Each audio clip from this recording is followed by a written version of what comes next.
Assalamualaikum dan selamat sejahtera. Hari ini kita sambung lagi pembelajaran sains tingkatan 3 bersama saya Cikgu Taufik Ibrahim. Hari ini masih lagi bab 3 pengangkutan 3.3 darah manusia bahagian 2. So kita sambung pula bahagian 2. So dalam bahagian 2 ni darah manusia kita ada dua standard pembelajaran. Yang pertama, mengenal pasti kumpulan darah serta kesan menerima darah yang tidak sepadan, dan yang kedua, berkomunikasi tentang kepentingan menderma darah dalam konteks kehidupan seharian. So yang pertama sekali kita akan pergi kepada kumpulan darah manusia. So darah manusia ini mempunyai antibodi dalam plasma darah dan mempunyai antigen dalam sel darah merah.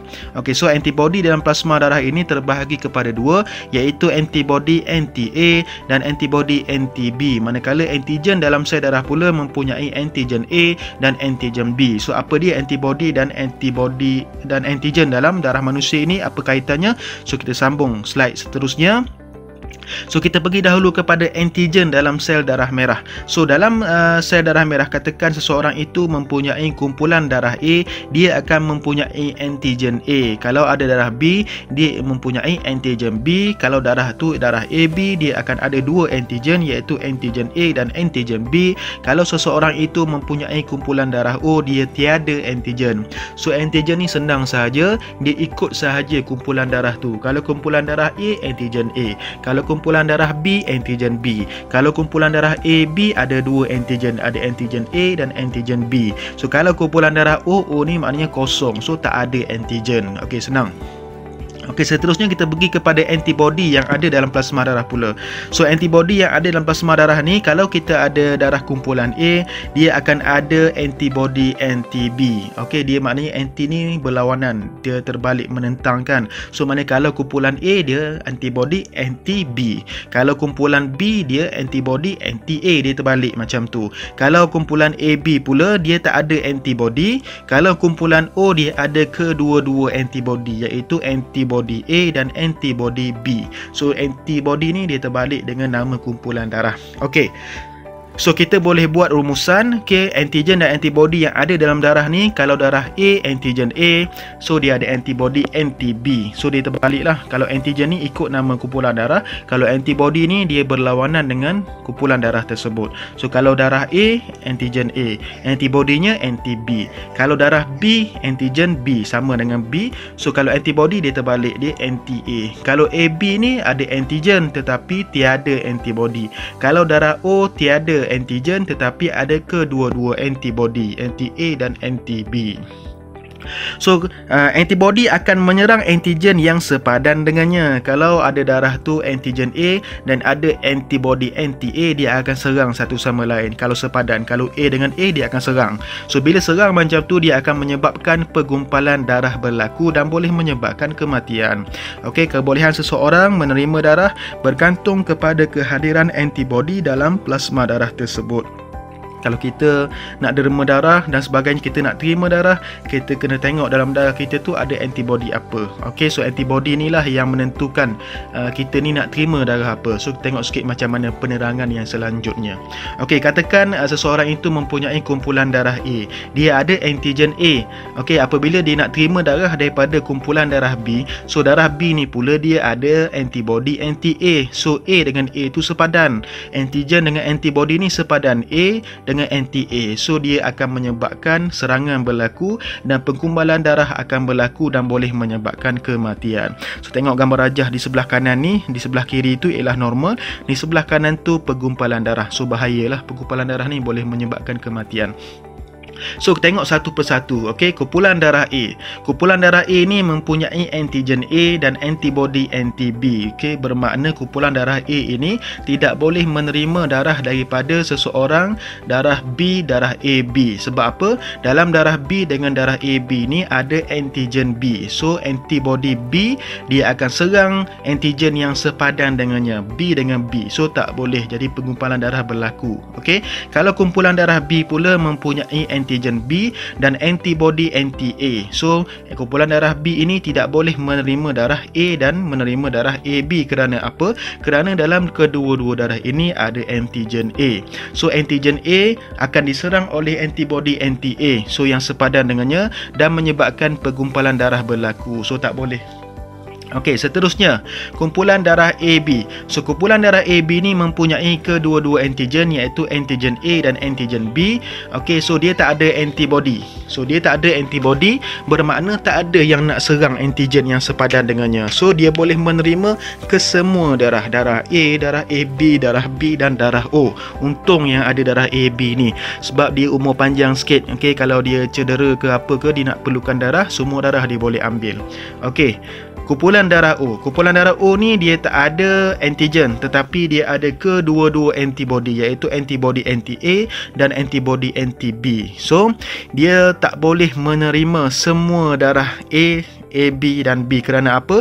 Dalam darah A, AB dan B ni ada antigen A dan ada antigen B. So sepadan semua. So tak boleh diterima lah. Okey, dia sebab antibody ni akan serang antigen yang sepadan dengannya. So kesian dekat darah O ni. Okey, dia tak boleh terima darah daripada semua. Okey, dia boleh terima daripada darah dia sahaja. Alright.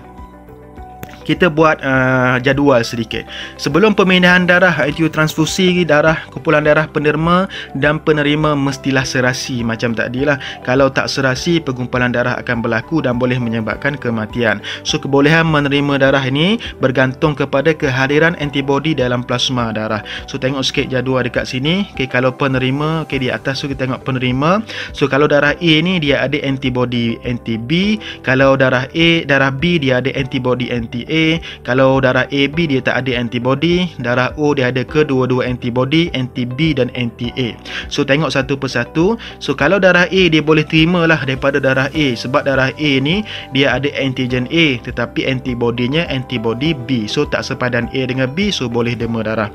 Okey, kalau dah diterima daripada kumpulan darah B, tak boleh. Sebab apa? Darah B mempunyai antigen B. So antibody-nya antibody anti-B. So B dengan B sepadan. So tak boleh. So pengumpulan darah akan berlaku. So kumpulan AB juga tak boleh sebab AB ni dia ada antibody B. So antibody anti-B dengan antigen B, so tak boleh. Okey, pengumpulan darah akan berlaku.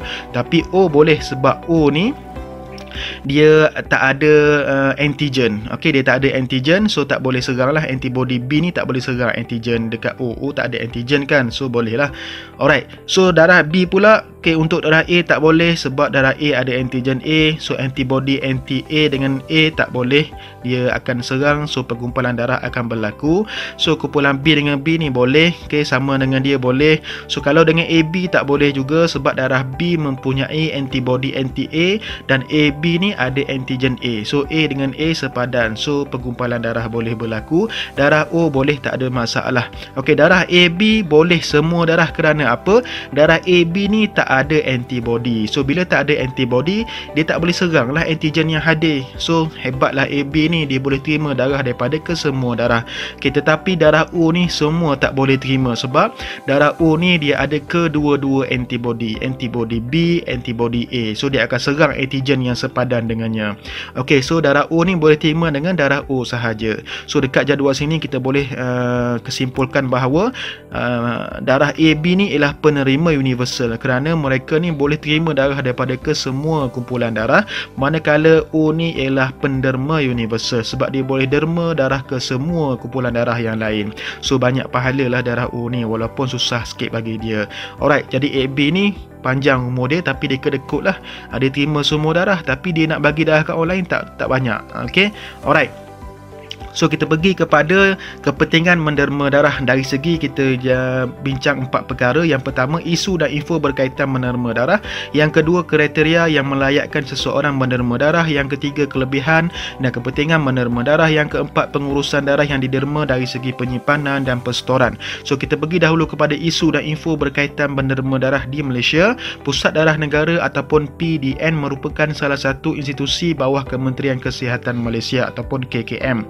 So fungsinya atau tugasnya mengutip dan mengumpul darah untuk kegunaan hospital di wilayah tengah Malaysia, termasuklah Selangor, Pahang Barat, ada Negeri Sembilan sedikit, ada Melaka, ada Putrajaya, Kuala Lumpur dan sebagainya.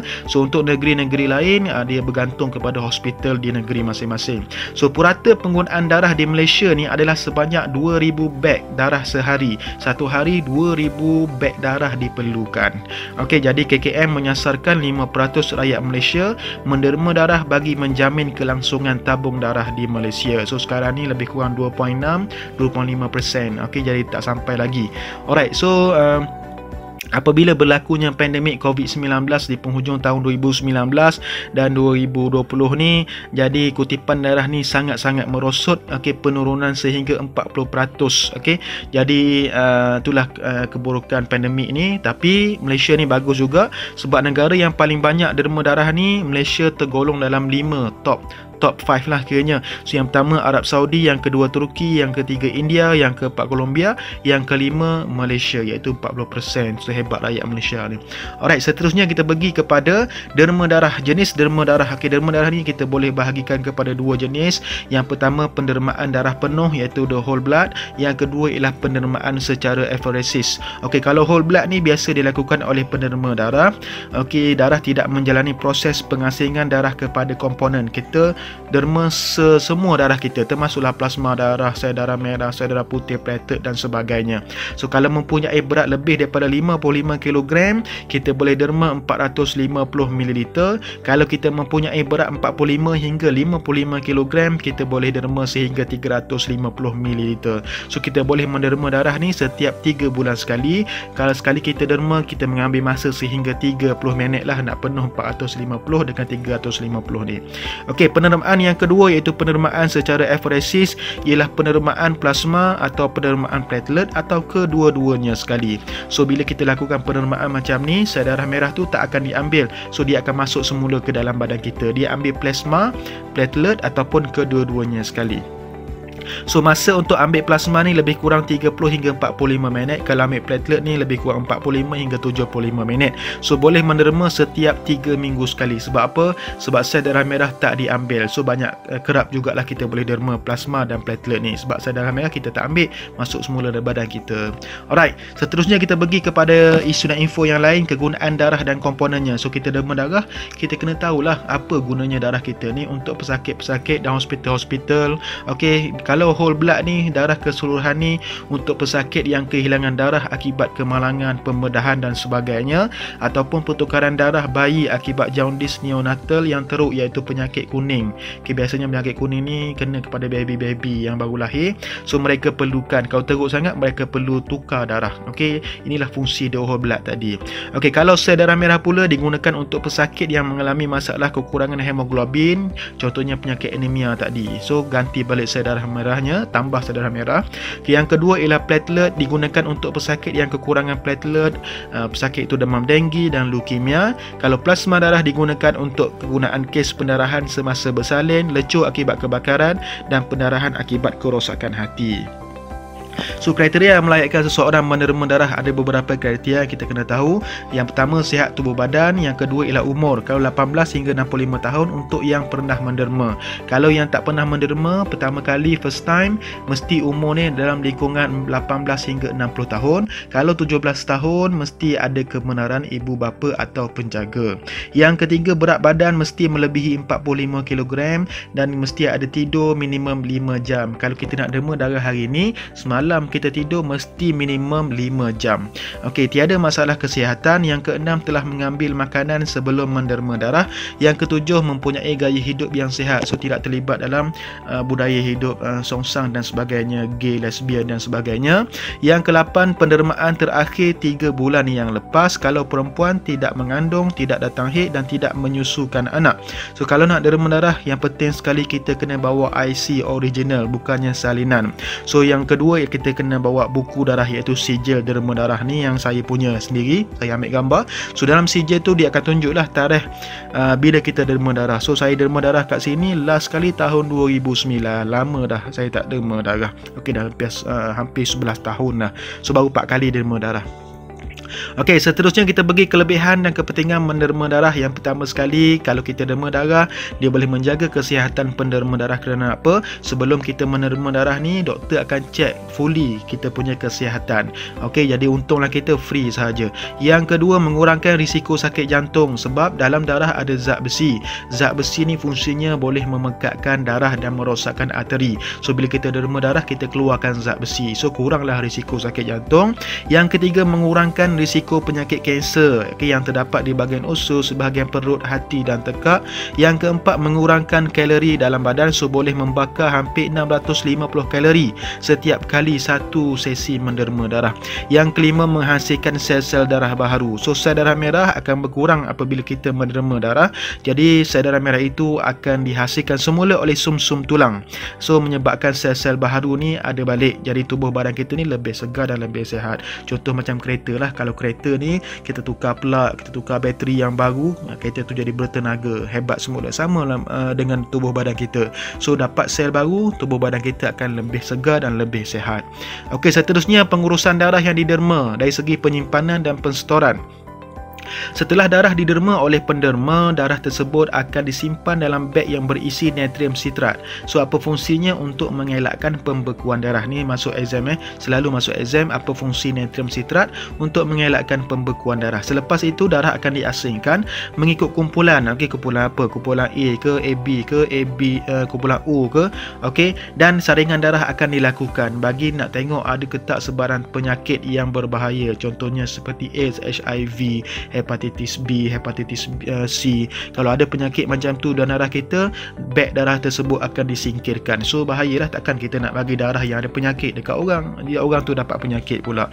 Okey, selepas itu cara kita nak simpannya, kalau whole blood ni disimpan pada suhu 4 darjah Celsius selama 5 hingga 10 hari atau lebih lama jika ditambah dengan glukosa. Kalau sel darah merah ni kita simpan pada suhu 2 hingga 6 darjah Celsius dan bertahan selama 35 hari. Kalau platelet disimpan pada suhu 20 hingga 24 darjah Celsius dan sentiasa digerakkan macam dalam mesin emparan tadi tu. So dia boleh bertahan selama 5 hari sahaja. Kalau plasma ini kita boleh simpan daripada suhu negatif 30 darjah Celsius, beku terus, frozen. So boleh bertahan sehingga 2 tahun. So kita dah tahu, okey, dekat siapa darah kita ni boleh derma, apa kegunaan dia, macam mana darah kita ni disimpan. Alright. So habis, boleh cuba jawab soalan yang disediakan di bawah ini. Tekan link description video di bawah. Jangan lupa untuk tekan subscribe. Kalau ada soalan nak update terkini, boleh pergi kepada page Facebook saya, Cikgu Taufik Ibrahim. Terima kasih yang dah like, dah subscribe. So seterusnya kita akan belajar 3.4 pengangkutan dalam tumbuhan dan 3.5. Kita gabung sekali sebab 3.5 ni pendek sahaja. Dia nak tengok beza sahaja antara sistem peredaran darah dalam haiwan dan sistem pengangkutan dalam tumbuhan. Apa beza dia? So kita jumpa lagi. Assalamualaikum. Selamat sejahtera. Terima kasih.